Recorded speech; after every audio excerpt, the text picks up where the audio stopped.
আরে তো দূরে আগে এটা দূরে দূরে চলে যাও তোমার জন্য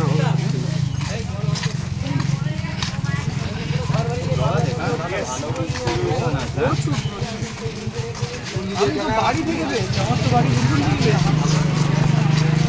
না আমরা যেখানে থাকি আশেপাশে পাওয়া যায় আস্তে আস্তে আস্তে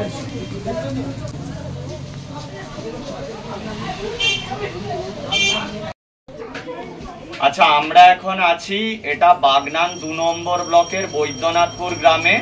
তো এখানে সকালবেলা একটি অ্যাডাল্ট পিকক সফটসেল টার্টেল বা আমরা যেটাকে ময়ূরী কাছিম বলি, সেই কাছিমটা রাস্তাতে কোনোভাবে জলা থেকে উঠে যাচ্ছিল। তো স্কুল ছাত্রী অঙ্কিতা পাঁজা ওই কচ্ছপটি দেখতে পায়, তো দেখে ওর মাকে জানায় রিনা পাঁজাকে। তো ওর ফ্যামিলি কচ্ছপটাকে তুলে নিয়ে আসে এবং এখান থেকে আমাদেরই টিমের সদস্য সোনাই সামন্ত দাদা আমাদের খবর দেয় যে একটি পিকক সফটসেল টার্টেল পাওয়া গেছে। তো খবর পাওয়া মাত্রই আমাদের সুমন্ত রঘুনাথ দা ওরা স্পটে আসে এবং এটাকে পর্যবেক্ষণ করে। বন দপ্তরেও খবর দেওয়া হয়, আমি ঝিন্দন ও সুপ্রকাশও এসেছি। তো যেহেতু কাছিমটি একদম সুস্থ এবং এই গ্রামের মানুষ খুবই সচেতন, তাই আমরা কাছিমটিকে আবার ওর স্বাভাবিক আবাসস্থল বা ন্যাচারাল হ্যাবিটেটে ছেড়ে দেব। প্রথমেই বলি এই ময়ূরী কাছিম কিন্তু অত্যন্ত বিরল, এটা সব জায়গায় পাওয়া যায় না। আমাদের এই আমতা 2 বাগনান 2 এই ব্লকগুলো এর সংখ্যা এখনো কিছুটা আছে। তাই আমি বারবার বলবো যে বাজারে মাছ মাংস ডিম পাওয়া যায় সেগুলো খান, এই বিলুপ্ত প্রায় প্রাণীগুলোকে খাবেন না। এবং এটি কিন্তু ভারতীয় বন্যপ্রাণ সংরক্ষণ আইনের শিডিউল 1 বা সর্বোচ্চ সংরক্ষণের আওতায়।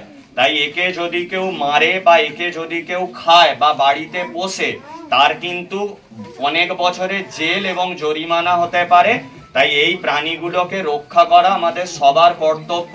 আমি অনেক ধন্যবাদ জানাই অঙ্কিতা, রিনাদি, সোনাইদা, ওর পরিবার এবং এই গ্রামের সকলকে যে তারা সচেতন নাগরিক হওয়ার পরিচয় দিয়েছে। সানু, রঘুনাথ দা, হিন্দন, আমি সুপ্রকাশ এবং এই এলাকার সব লোকজন আমরা এক্ষুনি কচ্ছপটাকে তার স্বাভাবিক আবাসস্থলে ছেড়ে দেব।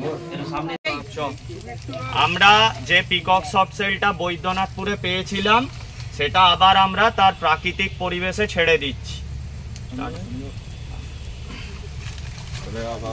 যা বাবা যা, আমি খুশি বাবা, খুশি আমি খুশি, সবাই খুশি, সবাই ও চলে গেল, ও এখান দিয়ে চলে গেল, অনেকটা দূরে চলে। এখন কোথায় যাবে কোনো হিসাব নেই, নুন টবডি হয়ে গেছে, এই হয়তোটা পুরো নুন টবডি হয়ে গেছে, বড় হতো।